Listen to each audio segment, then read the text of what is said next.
आमर Titlagarh video report रे गोटे केस आम रेजिस्ट्रेशन करूँ Titlagarh PS case number 367 dated 13/9/2024 under section 318 clause 4 and 308 clause 2 BNS रे against Akash Sahu son of Santosh Sahu village Manigaon PS Titlagarh district Balangir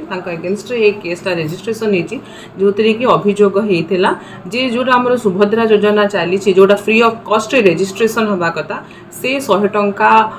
लोक चार्ज करी जबरदस्ती से फॉर्म रेजिस्ट्रेशन करुले एवं से नहीं कि आमर इन्वेस्टिगेशन होता इन्वेस्टिगेशन आम तार सत्यासत्य जानवा को पाइलु एवं वर्तमान तांको अरेस्ट करा आज कोर्ट चला ये इन्वेस्टिगेशन चली जेहेतु यहाँ आम प्रिलिमिनारी स्टेज रे अच्छी फर्दर इन्वेस्टिगेशन आमर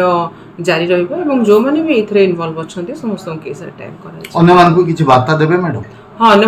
वार्ता रहा जे